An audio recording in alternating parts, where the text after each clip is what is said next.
Okay, we're in LA, I think. It's a very dark, dingy room here. Actually, not dingy, that's unfair. It's a beautiful, lush room.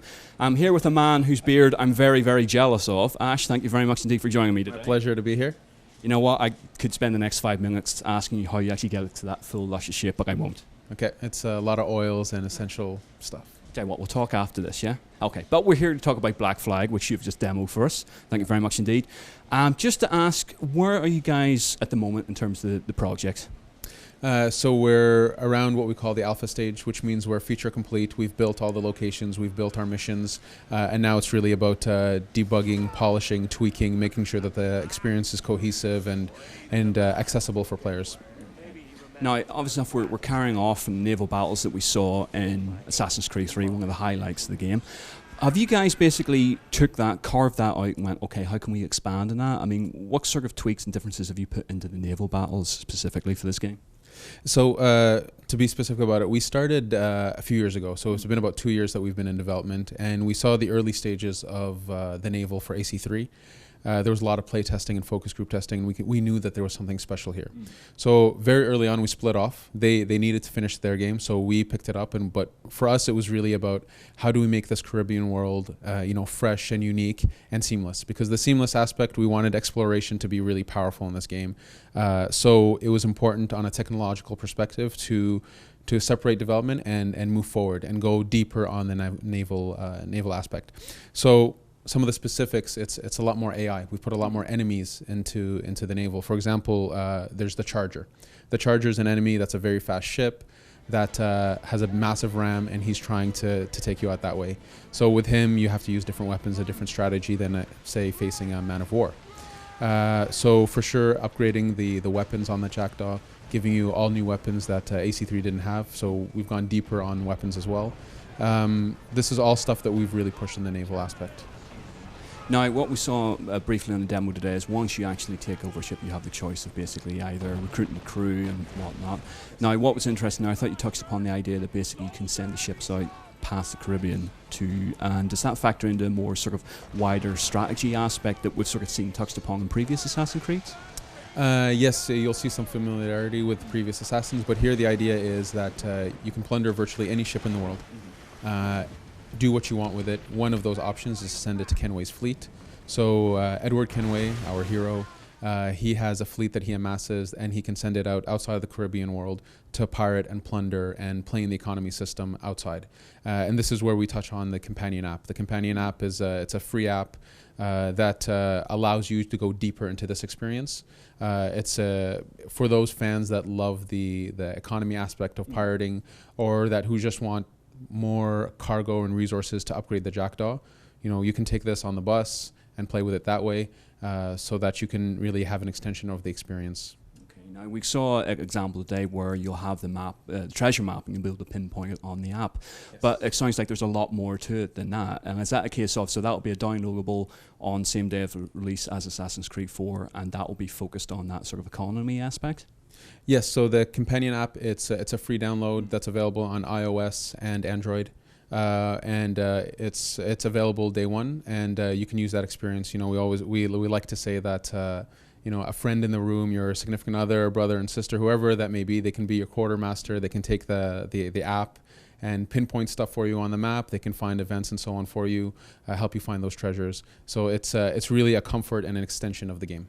And what I also noticed as well, when you were sailing past a specific point, you saw some whales sort of breach the ocean, stuff like that. And there's a flash up at the bottom right-hand side that saying this is being shared with your friends or something like that. Can you elaborate a little bit on that? Yeah. So next gen, a lot of it is about pushing connected experience, and in our case, even in the single player, that we want you to feel that you are part of a bigger system. So of course we have the multiplayer as before, and that's something we've iterated on and improved. But in the single player game, the idea is that in the present day, you are the hero of the present day. You're working for a company called Abstergo Entertainment, and you're doing research for them. You're not sure why, but it's your job. We wanted you to feel that your friends who are also playing this game are also part of Abstergo Entertainment. And so their research can help you, and vice versa, you can help them. So when you have a unique event, let's say the whale example, when a unique whale shows in the world, you can share that with your friends, and you get a boost for that. and vice versa. They share stuff with you. So a lot of content is very rare and unique. If you're completely disconnected and alone, it might be hard to find that content. But the more friends you have, the higher the chances are that you get this. You get to see this content. So then it flips up on the map almost as an icon, as a point of interest.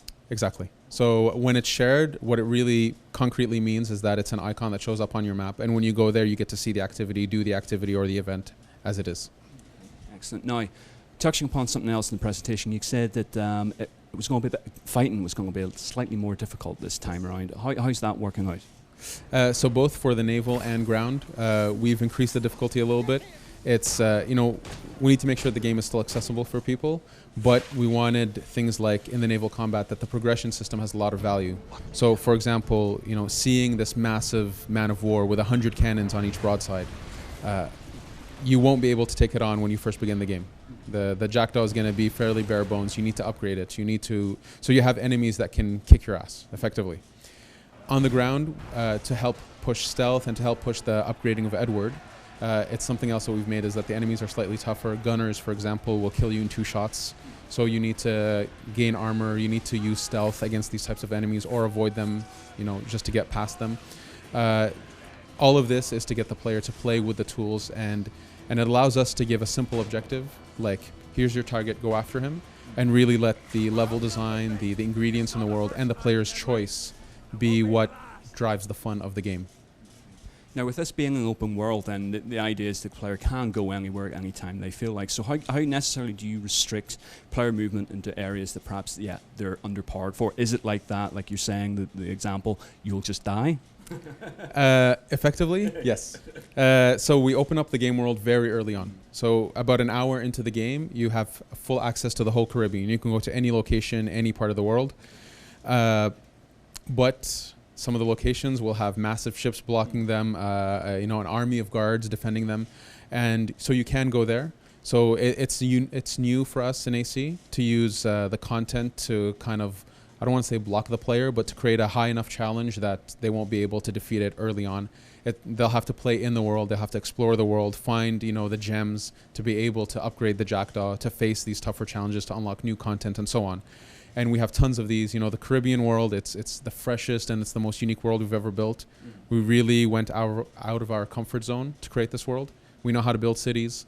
We have 3 major cities, but then we have 50 other locations that are in the world, that are diverse, that are little pockets of gameplay that are, maybe defended by a man of war or defended by a frigate. And to access that content and to see how diverse it is and what it has to offer, you need to upgrade the ship, you need to upgrade Edward. Do you feel then that this is a very huge step away from perhaps what people would assume an Assassin's Creed game would be? No, we're actually very comfortable in saying that when people play this game, they're going to feel like it's AC. They're going to have the comfort of AC, but in a drastically different setting with a different hero and with mechanics that are familiar, but with a surprise in them. And it's a very fine balance. It's something that we didn't want this game to not be an AC. We didn't want anybody to think that, okay, this is not AC anymore. It really feels like AC when you play it. You feel the comforts of it, but the setting and the progression system is new. The enemies are tougher. All of this is to create a really brand new and fresh experience. We push a lot of, we push every year, we push out a game. That doesn't mean we work on 1 game a year. We have multiple teams working on, we've been on this game for 2 years. So because of this, we always want to surprise our fans. We always want to bring something new to the franchise. And so this is what we pushed in this game. It's the Caribbean world, that it is unique, it is different than other ACs, but has the basic foundation of an AC game.